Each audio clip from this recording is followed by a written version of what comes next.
The lights of Nexus 7 sparkled like tiny stars against the darkness of space. The massive trading station floated peacefully between 3 solar systems. Ships from dozens of different worlds came and went through its many docking bays. Humans had been trading here for almost 10 years now. Captain Jake Morrison stood on the deck of his cargo ship, the Horizon. He watched the loading crews move boxes of Earth goods into his cargo bay. Coffee, chocolate, and honey were worth their weight in gold out here. Most aliens had never tasted anything like them before. "Jake, my friend," a small voice called out. Jake turned and smiled. A green-scaled creature about half his height hurried toward him. It was Crix, his best friend on the station. The Vraxi trader's large yellow eyes sparkled with happiness. "Crix, good to see you," Jake said. He bent down to shake the small alien's 3-fingered hand. "How's business?" Crix made a sound like a sigh. "Not so good, friend Jake. The Tyranny came by yesterday. They took half my crystal shipment, said it was a protection fee." Jake frowned. This happened too often. The Vraxi were one of the smallest and weakest species in the galaxy. Bigger aliens pushed them around all the time. It made Jake angry. But what could one human ship do? "I'm sorry, Crix. That's not fair." "It's the way of things," Crix said sadly. "We Vraxi learned long ago that we must accept what we cannot change." Jake put his hand on his friend's shoulder. "Well, I've got something that might cheer you up. Danny, bring that special box." A young man with brown hair jogged down the ship's ramp. He carried a small metal container. "Here you go, Captain." Jake opened the box. Inside were dozens of small glass jars filled with golden liquid. "Earth honey, my friend. I saved these just for you." Crix's eyes went wide. "Oh, Jake, this is too much. Honey is so expensive here." "Not for friends," Jake said firmly. "Take them. Maybe you can trade them to make up for what the Tyranny stole." The Vraxi's scales shifted from green to a lighter shade, which Jake had learned meant happiness. "You humans are so strange. No other species shares with the weak like you do." "We're not strange. We just believe in helping friends," Jake replied. Across the docking bay, Jake noticed a group of other Vraxi watching them. They were all small like Crix, with the same green scales and large eyes. Some were even smaller children, Jake realized. They looked scared. "What's wrong with them?" Jake asked. Crix's scales darkened. "They heard the Zorthian fleet is coming this way." Everyone knows what that means. Jake had heard of the Zorthians. They were one of the strongest military powers in the galaxy. They took whatever they wanted from weaker species. The stories about them were not pleasant. "When? Maybe tomorrow, maybe the day after. They want our bioscales." Crix touched his own scales. "They glow in the dark, very valuable for their technology. But to take them," he shuddered, "we must be killed first." Jake felt anger rise in his chest. "That's murder." "That's the galaxy," Crix said quietly. "The strong take from the weak. Always has been." "Jake, we need to go," Danny called out. "Maria says there's a storm coming in Sector 5. We should leave before it hits." Jake nodded but didn't move. He looked at the frightened Vraxi families. They were loading their few belongings onto old, rusty ships. Running again, like they always did. "Crix, why don't you come with us? Bring your family. We have room." The alien's eyes filled with what looked like tears. "You would do this? Risk the Zorthians' anger to help us?" "Of course. We're friends, aren't we?" Before Crix could answer, alarms began blaring across the station. Red lights flashed in every corridor. The station's announcement system crackled to life. "Attention all vessels. Zorthian hegemony fleet detected approaching station Nexus 7. Arrival in 2 hours. All ships advised to remain docked. Prepare for inspection and tribute collection." The docking bay erupted in panic. Aliens ran in all directions. Some rushed to their ships. Others looked for places to hide. The Vraxi children began crying, a sound like small bells ringing.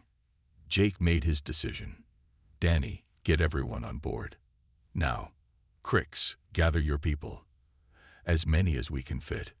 But Jake, the Zorthians. I don't care about the Zorthians, Jake said firmly. No one's dying for their scales on my watch. As Crix hurried to gather his people, Jake touched the communication device on his collar. Pete, warm up the engines. Maria, plot a course out of here. We're leaving. Captain, Maria's voice came back. The Zorthians will be angry if we run with Vraxi on board. Jake watched as terrified Vraxi families rushed toward his ship. Then they'll be angry. Get ready to jump as soon as everyone's aboard.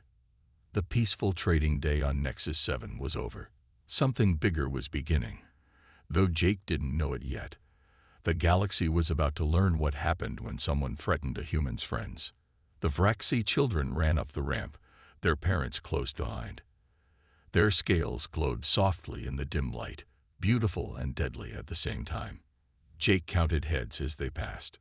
20, 30. They kept coming. That's all we can hold, Captain, Danny reported. Jake nodded, but he didn't close the ramp yet. He saw Crix helping an elderly Vraxi who moved slowly with a walking stick. Crix, hurry. The station alarms grew louder. On the main display screen, everyone could see them now. Zorthian warships, black and angular, approaching fast. Captain, we need to go, Pete called from the bridge. Jake waited until Crix and the Elder were on board. Then he slammed the ramp control. Go. Now. The Horizon's engines roared to life. The ship lifted off just as the first Zorthian vessels entered the station's outer perimeter. Jake ran to the bridge, hoping they could jump to hyperspace before the Zorthians noticed one small cargo ship carrying very special passengers. Behind them, Nexus 7 grew smaller. Ahead lay uncertainty. But Jake knew one thing for sure. He would protect his friends, no matter what came next. The escape from Nexus 7 had gone smoothly. Too smoothly. Jake stood on the bridge of the Horizon, watching the stars blur past as they traveled through hyperspace. The Vraxi refugees huddled in the cargo bay, 35 souls saved from the Zorthians. Captain, we'll reach Cirrus Colony in 4 hours, Maria reported from her navigation station. Jake nodded. Cirrus Colony was a human settlement, far from Zorthian space. The Vraxi would be safe there, he hoped. A soft sound made him turn. Crix stood in the doorway, his scales a pale green color that meant worry. Jake, I must speak with you, Crix said. What we did, what you did, the Zorthians will not forget. Let them remember, Jake said. I won't let them harvest your people like crops. You don't understand, Crix said, his voice shaking. The Zorthians have ruled this sector for 1,000 years. They have never been defied. Never. And now a human ship has taken their prize. Before Jake could respond, the ship shuddered. The lights flickered. Maria's hands flew over her controls. We're being pulled out of hyperspace, she shouted. That's impossible. No one can do that. The stars stopped blurring. The horizon dropped back into normal space with a violent jerk. Everyone grabbed onto something to keep from falling. Sensors, Jake ordered. 3 Zorthian warships, Captain, Pete called out. They're huge. I don't know how they pulled us out, but wait. Incoming transmission. Put it through. The main screen flickered to life. Jake had never seen a Zorthian before. He wished he still hadn't. The creature on the screen was massive, covered in black armor that looked like it was grown rather than built. Its face was all angles and sharp edges, with 4 red eyes that stared without blinking. Human vessel, the Zorthian spoke, its voice like grinding metal. I am Commander Thraxis of the Hegemony. You have stolen our property. Return the Vraxi immediately. They're not property, Jake said, standing straighter. They're people. And they're under our protection now. The Zorthian made a sound that might have been laughter. Protection. You? Humans are nothing. Weak, soft. You sell your sugar water and plant juice to real civilizations. You have no power here. We've got power enough to save these people, Jake replied. No. You had luck, and luck runs out. Thraxis leaned forward. I will explain once, human. The Vraxi bioscales belong to the hegemony. We need them for our technology. We take what we need. This is the way. Not anymore, Jake said. The bridge went silent. Even Jake's crew looked surprised at his defiance. On the screen, Thraxis tilted his head. What did you say? I said not anymore. These people are under human protection. Touch them, and you'll regret it. This time, the Zorthian's laugh was clear. Other Zorthians appeared on the screen behind him, all laughing. The sound was like breaking glass. Human protection. Thraxis roared. You have one old cargo ship with mining lasers. We have a battle fleet that has conquered systems. Your entire species trades in beverages and sweets. Captain, Danny whispered urgently. We're really outgunned here. Jake ignored him. Something had changed inside him when he saw those Vraxi children running in fear. Something that had been sleeping was now awake. You want them? Jake asked calmly. Come and take them. The laughter stopped. Thraxis's 4 eyes narrowed. Very well. You choose death. Our boarding craft are launching now. We will take the Vraxi and leave your bodies floating in space. A lesson for other weak species who forget their place. The transmission cut off. Immediately, alarms began blaring on the horizon. 6 boarding craft incoming. Pete announced. They'll be here in 2 minutes. Danny, get down to the cargo bay. Protect the Vraxi. Maria, send a message to Earth. Priority 1. What do I say? Maria asked, her fingers hovering over the controls. Jake thought of all the human colonies, all the human ships trading peacefully throughout the galaxy, all the humans who kept quiet, stayed small, avoided trouble. That time was ending. Tell them code black. Vraxi protocol violated. Full response authorized. Maria's face went white. Captain, code black is. I know what it is. Send it. She did.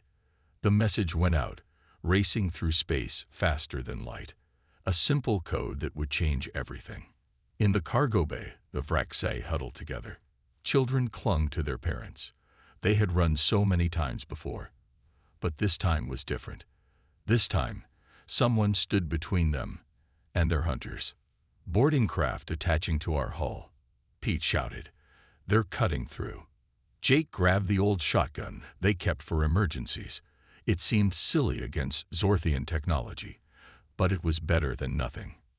Pete, stay here. Keep the ship ready. Maria, keep broadcasting our position. Where are you going? Maria asked. To stand with our friends, Jake said. He headed for the door, then stopped. And Maria, tell Earth to bring everything. I have a feeling we're going to need it. The ship shook as the Zorthians cut through the hull. In the cargo bay, Danny stood in front of the terrified Vraxi, a pistol in his hand. He looked scared but determined. Captain, they're almost through. Jake stood beside him. 2 humans with ancient weapons facing the galaxy's most feared warriors. It should have been hopeless. But Jake smiled. You know what the difference is between us and them, Danny. What's that, Captain? They're doing this for resources. We're doing it for friends. That makes us stronger. The hull glowed red. In seconds, the Zorthians would be through. Behind them, Crix stepped forward. Jake, you don't have to die for us. We're just Vraxi. We're not worth it. Jake looked back at his friend. That's where you're wrong. Crix, you're worth everything. The hull breach opened. Black-armored Zorthians poured through, weapons raised. Jake and Danny opened fire, knowing they couldn't win, but refusing to step aside. In space, the message raced toward Earth. Code black. The 2 words that would wake a sleeping giant. The Zorthians thought they were hunting weak prey. They were about to learn their mistake. The battle for the cargo bay began, but the real war was just starting. The cargo bay filled with smoke and noise. Jake's shotgun boomed, but the pellets bounced off the Zorthian armor like rain off a roof. Danny's pistol was even less effective. The Zorthians moved forward slowly, enjoying the moment. "Surrender, humans," the lead Zorthian said. "You only delay your death." More Zorthians poured through the breach. They pointed their weapons at the huddled Fraxi.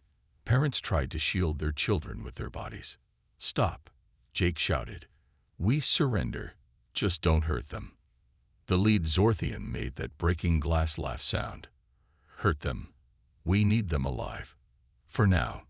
He gestured to his troops. "Take the Fraxi. Kill the humans." What happened next burned itself into Jake's memory forever. A small Vraxi child, no bigger than a human toddler, broke free from his mother's arms. The child ran toward the Zorthians, his tiny scales glowing bright with fear. "Please don't take my mama," the child cried. The lead Zorthian looked down at the small creature. Without hesitation, he raised his weapon and fired. The child fell to the deck, his glow fading to darkness. The cargo bay went completely silent. Even the other Zorthians seemed surprised. The child's mother screamed, a sound like breaking bells. She tried to run to her baby, but other Vraxae held her back. Jake stared at the small body. Something inside him changed. The anger he felt wasn't hot. It was cold. Ice cold. Like space itself. "You killed a child," Jake said quietly. The Zorthian shrugged. "One less to process later. The scales are too small anyway. You killed a child." Danny looked at his captain. Jake's face had changed. His eyes were flat, dead. His hands had stopped shaking. He looked like a different person. "Jake," Danny whispered. Jake walked to the wall communicator. He pressed the button with one steady finger. "Maria, update the message to Earth." "Captain." "What?" "Code Black confirmed. Vraxi protocol violated. Child casualty confirmed. Request full response. All assets." "Jake, what does that mean?" Crix asked, tears running down his face as he stared at the dead child. Jake turned back to the Zorthians. "It means you just made the worst mistake in galactic history." The lead Zorthian raised his weapon again. "Enough talk. Die now." But Jake didn't move. He just stared at the alien. "You want to know something funny? Humans have a rule. We made it after our last big war. Never again, we said. Never again would we let the strong prey on the weak. Never again would we stand by while children die." "Your rules mean nothing here," the Zorthian said. "They mean everything," Jake replied. "You see, we've been holding back. Playing nice. Pretending to be weak traders selling coffee and chocolate. But that's not what we are." "Then what are you?" The Zorthians seemed amused. "We're the species that split the atom. That walked on our moon with computers less powerful than a calculator. We're the species that survived ice ages and plagues and wars that killed millions. And now you've killed a child in front of us." The ship's lights flickered. Maria's voice came over the speakers, shaking. "Captain," Earth responded. "They're coming. All of them." "All of what?" the Zorthian demanded. Jake smiled. It wasn't a nice smile. "Everything. Every ship. Every weapon. Every human who swore to protect the innocent. You killed a child, and now you'll learn what that means." The Zorthian fired. Jake moved faster than anyone expected, pulling Danny down. The shot missed. But more important, the other humans on the ship had heard everything. And the message had gone out. "Pete," Jake yelled. "Emergency jump. Anywhere." The ship's engines screamed. The horizon lurched. The Zorthians stumbled. In that moment of confusion, some of the Vraxi adults jumped on the soldier who had killed the child. They were weak, but they were angry. And there were many of them. "Jump in 3, 2, 1, Pete's voice called. The stars outside twisted. The horizon vanished into hyperspace, leaving the Zorthian warships behind. But it wasn't running away. It was running toward something, toward the gathering storm. In the cargo bay, Jake knelt by the small body. He closed the child's eyes gently. "I'm sorry," he whispered. "I'm so sorry we didn't protect you. But I promise, this is the last child they'll ever hurt." Crix placed a small hand on Jake's shoulder. "What have we done, my friend? The Zorthians will hunt us forever now." Jake stood up. The cold rage still filled him. "No, Crix. They won't hunt us. We'll hunt them. Every last one of them." They wanted to see what humans really are. They're about to find out. The horizon raced through hyperspace, carrying 34 living Vraxi and one small body. Behind them, the Zorthian commander was sending messages to his fleet. He thought he was hunting escaped prey. He didn't know he had just declared war on humanity's conscience. The galaxy would never be the same. The space around Haven Station was usually quiet. It was a small human colony at the edge of known space. Today was different. Ships were appearing every few minutes. Not trader ships, warships. Admiral Lisa Chen stood on the bridge of the Thunder Road, watching her fleet gather. She had been gardening when the code black came through. Now she wore her uniform for the first time in 5 years. "How many so far?" she asked her aide. 417 ships, Admiral. More coming every minute." "Good. Keep them coming." Most aliens thought humans had weak ships. They were wrong. Humans had been building and hiding their real fleet for decades. Ships designed for one purpose: protecting those who couldn't protect themselves. A young officer approached. "Admiral, the horizon just dropped out of hyperspace. Captain Morrison is asking to dock." "Bring them in. I want to hear this story myself." 20 minutes later, Jake stood before Admiral Chen. He looked older than his years. The rage was still in his eyes. "Show me," Chen said simply. Jake played the recording from the cargo bay. When it reached the part where the child died, Chen's hands gripped the table. When it was over, she stood up. "How many Vraxi did you save?" 34, Admiral. "We lost one. One too many."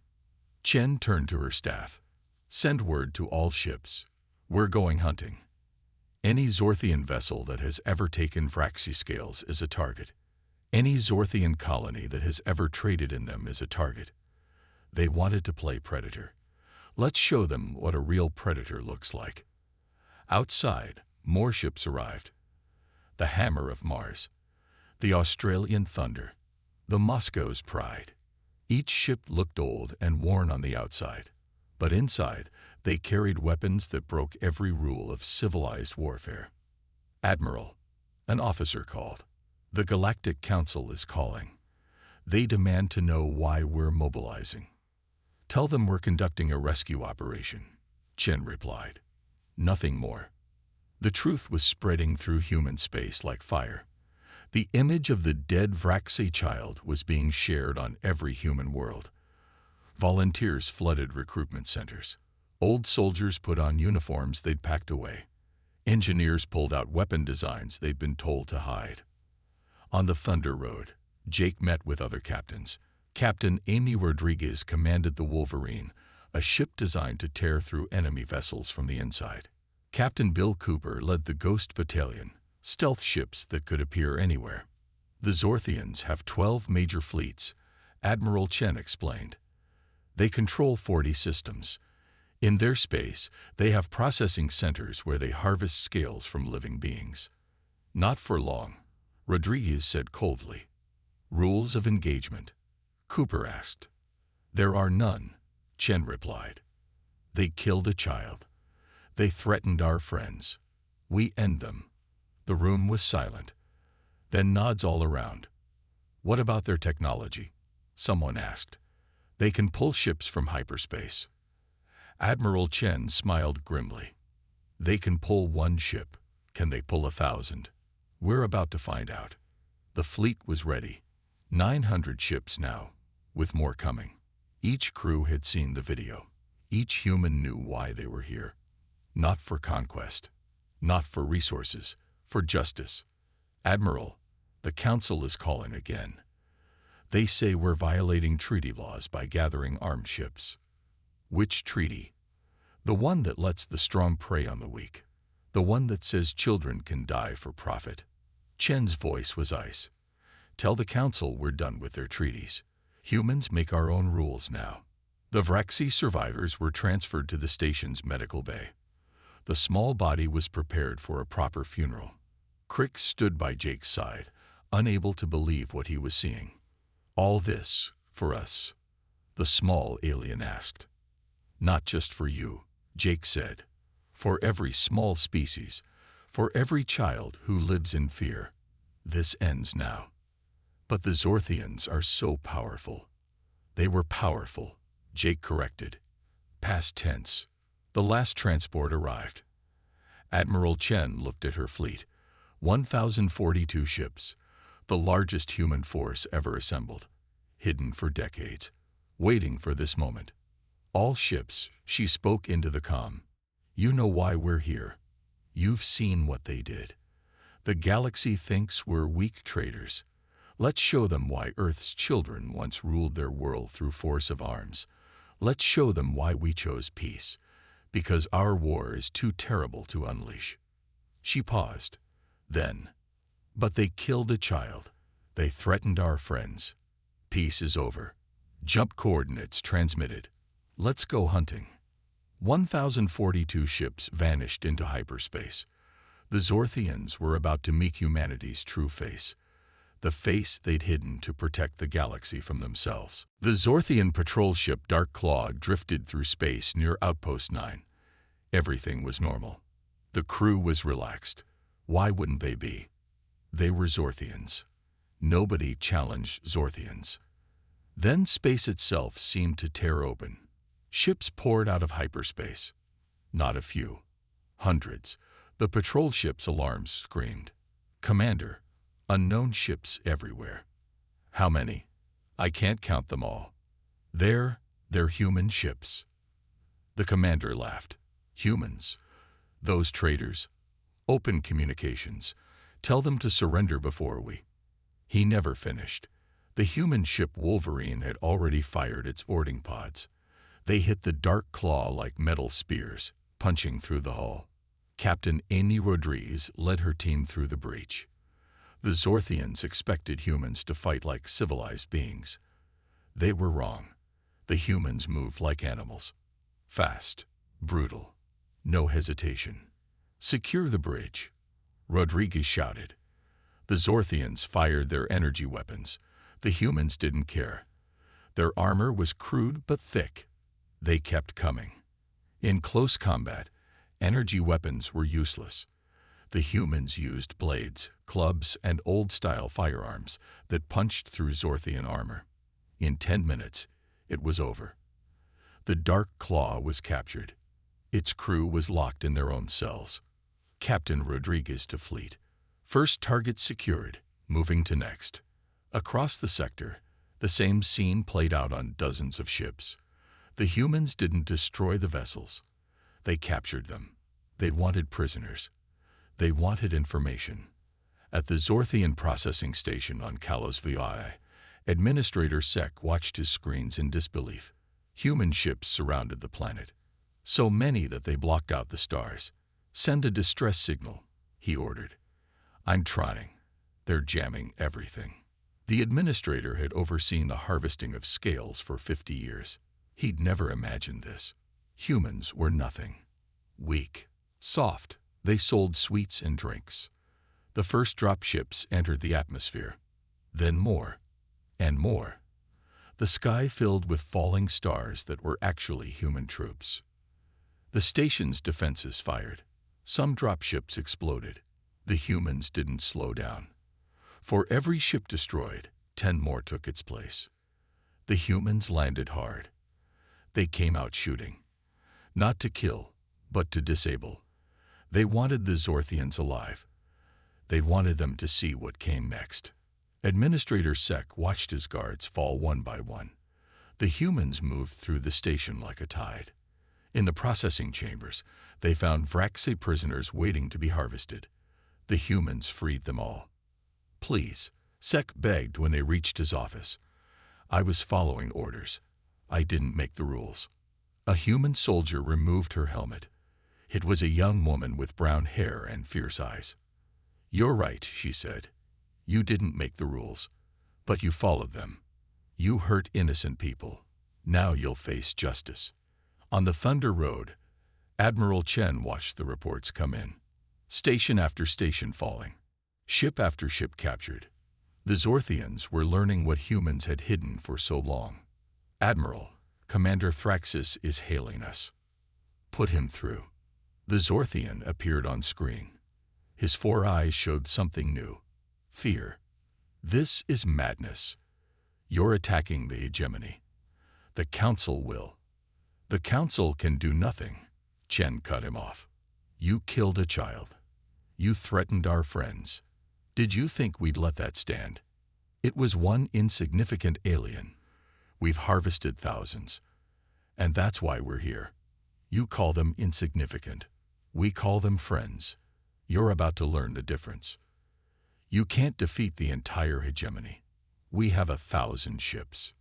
Admiral Chen smiled coldly. "We have more. And ours are designed for one thing: war.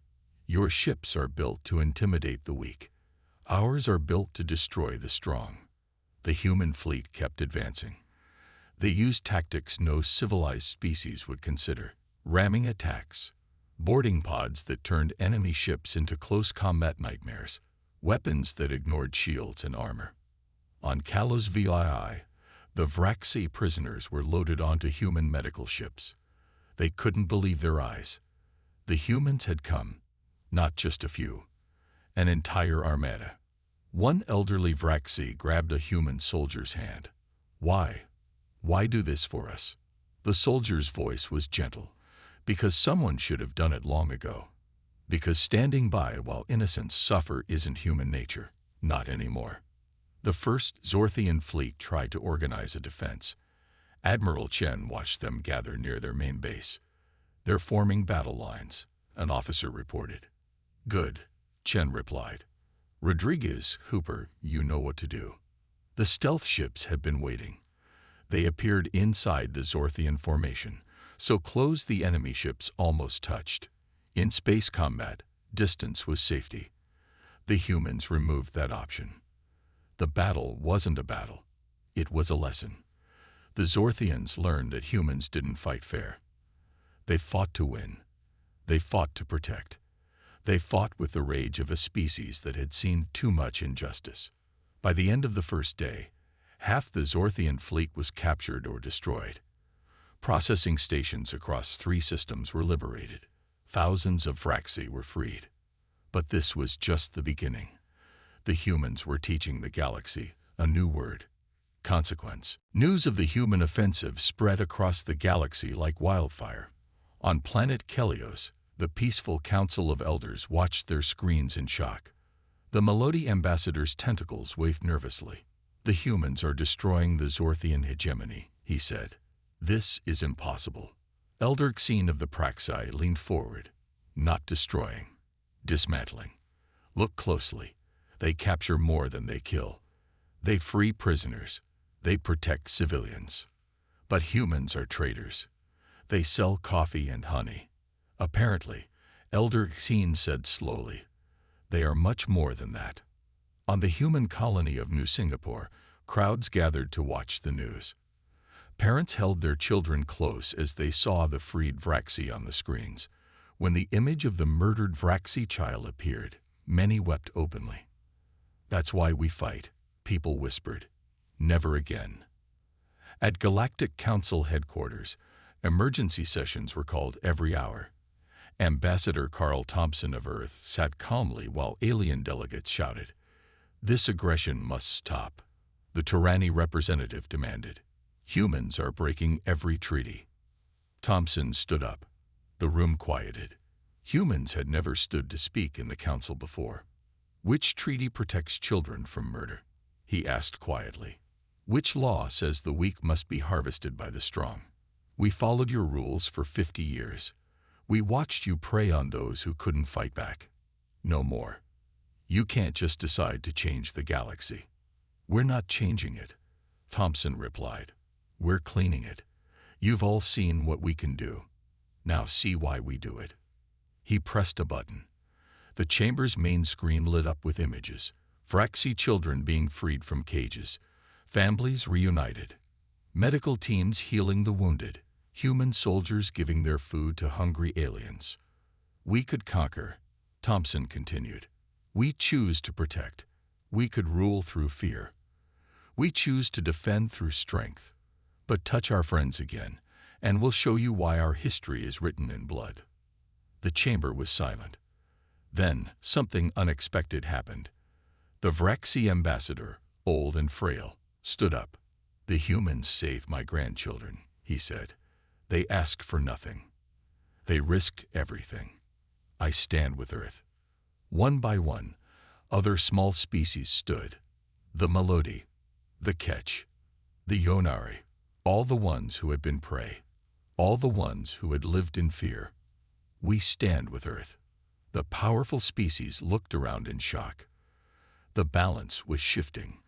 The weak had found a champion. In deep space, the war continued. Admiral Chen studied the battle reports. 3/4 of Zorthian space was now under human control, but the cost was growing. Admiral, we've lost the Memphis. Zorthian suicide attack.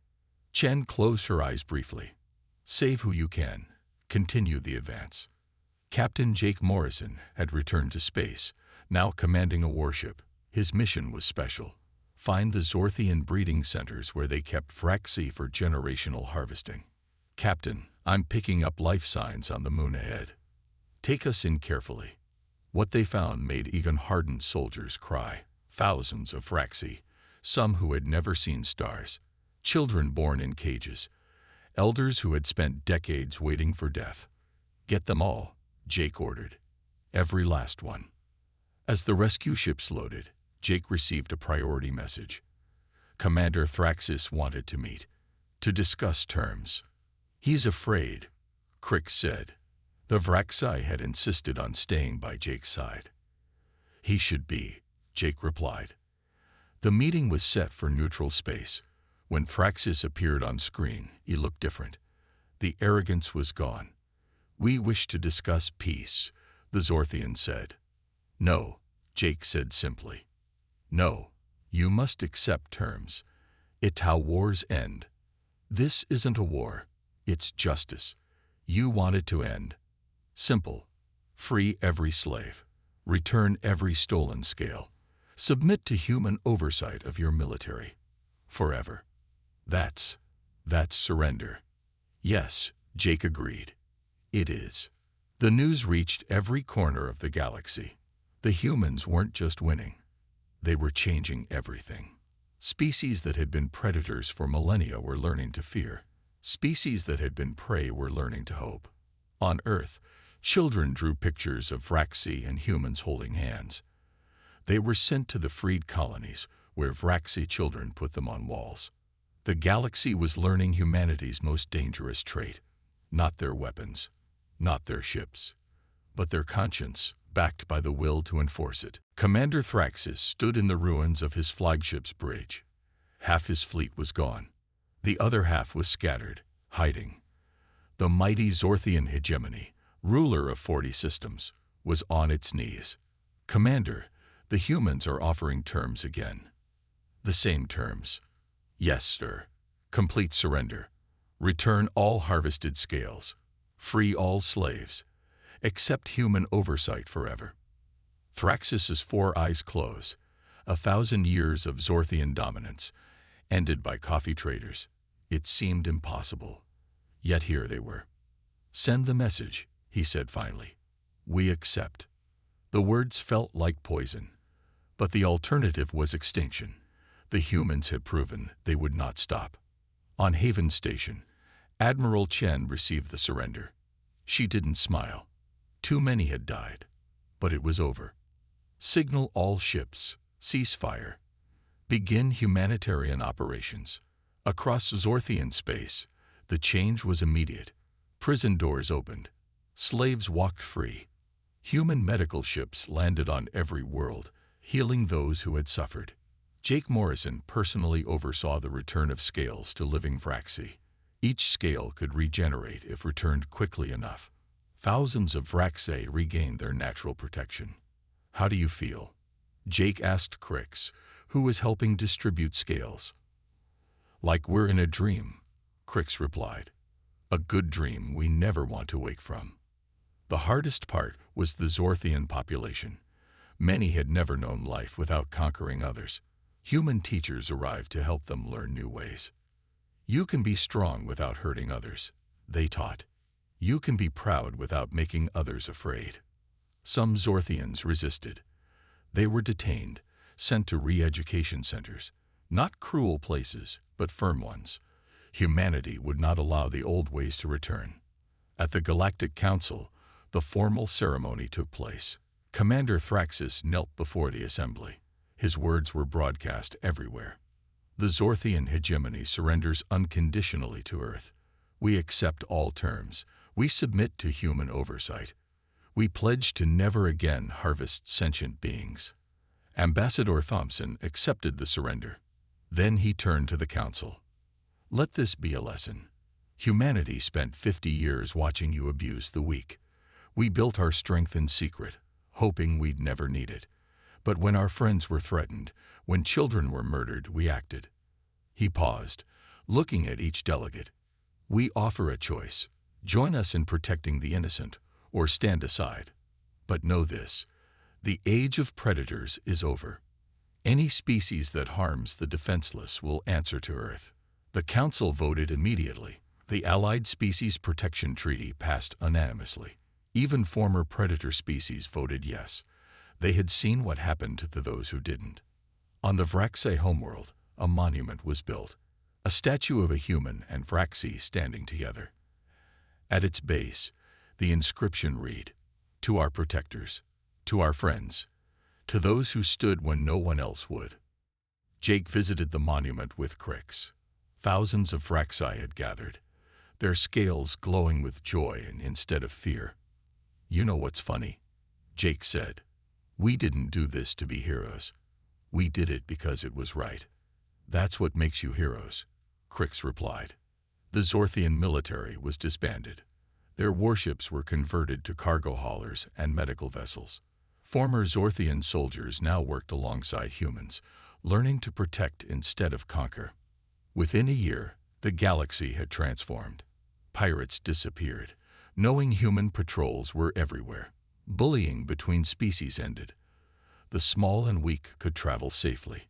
Other predator species quietly changed their ways. The Torani released their protection clients. The Makari freed their slave races. None wanted to test human resolve. Earth became the unofficial police of the galaxy, not through conquest, but through consensus. Species lined up to sign defense treaties with humanity. "Why do they trust us so much?" A young human officer asked Admiral Chen. "Because we proved something important," Chen replied. "When someone could have taken everything, but chose to protect instead, that's real strength. That's worth following." The memorial for the murdered Vraxi child was placed on Earth. Every human military officer visited it during training. The inscription was simple: "Never forget. Never again." In schools across human space, children learned the new motto: "The strong protect the weak." This is the human way. The galaxy had learned its lesson. Some learned through wisdom. The Zorthians learned through defeat. But all learned the same truth: threatening humanity's friends was the deadliest blunder anyone could make. 5 years had passed since the day humans changed the galaxy. The trading station, Nexus 7, looked different now. Brighter, safer. Children of all species played in areas where slavers once prowled. Captain Jake Morrison, now Admiral Morrison, walked through the station's gardens. Yes, gardens. The humans had insisted on adding them. Green spaces where all species could gather in peace. "Jake," a familiar voice called. He turned to see Crix approaching. His friend wore the formal robes of the Vraxi ambassador to Earth. His scales shimmered with health and confidence. Crix, how was the ceremony? Beautiful, Crix said. Another 100 Vraxi children graduated from the Earth Academy. They want to be protectors, like humans. Jake smiled. The galaxy had changed so much. Former predator species now worked as peacekeepers. Former prey species walked without fear, and humans, they'd become what they'd always dreamed of being, guardians of peace. Any word from the outer sectors? Jake asked. All quiet. The Zorthians are actually doing well with their new farming colonies. Who knew they'd be so good at growing food instead of taking it? They walked to the memorial plaza. At its center stood a small statue, a Vraxi child at play. The child who had died that terrible day. The child whose death had changed everything. I still think about him, Jake said quietly. We all do, Crix replied. But look around. Thousands live because of what his death started. The galaxy learned that day. A group of mixed-species children ran past, laughing. Human, Vraxi, even young Zorthians. They played together like it had always been this way. Admiral Morrison, Ambassador Crix, a young officer approached. She was human, but wore the insignia of the Allied Protection Force, the new multi-species peacekeeping organization. Yes, Lieutenant Garcia. Sir, we've received a distress signal from the Andromeda frontier. New species requesting help. They say they're being threatened by something called the Vorth Collective. Jake and Crix exchanged looks. The galaxy was vast. There would always be new threats, new bullies, new predators. Prepare my ship, Jake ordered, and notify the Alliance. If someone needs help, we answer. Yes, sir. As Garcia left, Crix touched Jake's arm. You know the Vorth might be powerful, dangerous. Probably, Jake agreed. But that's never stopped us before. Within hours, the response fleet was ready. Not just human ships now, but vessels from dozens of species. Former enemies flying together. Former prey becoming protectors. Admiral Chen, now Supreme Commander of the Allied Forces, gave the departure speech. 5 years ago, we showed the galaxy what humans really are. Not conquerors, not rulers. Protectors. Today, we're not just humans responding. We're the Alliance. We're proof that the strong can lift up the weak instead of crushing them. The fleet launched, hundreds of ships from dozens of worlds. In the lead ship, Jake stood with a mixed crew. Humans, Vraxi, reformed Zorthians, and others, all united in purpose. Think they'll fight? His tactical officer asked. Maybe, Jake said, but they'll learn what the Zorthians learned. You don't threaten the innocent. Not anymore. Back on Earth, schools taught the story. How humans had pretended to be weak to avoid becoming tyrants. How they'd built strength while choosing kindness. How one child's death had awakened their protective fury. Remember, teachers told their students, strength isn't about hurting others. It's about having the power to hurt, but choosing to help instead. The memorial on Earth had a new addition. A garden where children from all species could play, where former enemies worked side by side, where the words were carved in stone and in hearts. The strong protect the weak. This is the way. Out in space, the Alliance fleet jumped to hyperspace. New threats awaited. New innocents needed protection. The mission that started with one human captain defending his friend had become the galaxy's new reality. The predators had learned. The prey were safe, and humanity had found its true calling, not as rulers of the galaxy, but as its guardians. The price of threatening the innocent was now clear to all. The galaxy's deadliest blunder had become its greatest lesson. And the humans? They stood watch, coffee cups in hand, ready to teach that lesson again if needed. Some mistakes you only make once.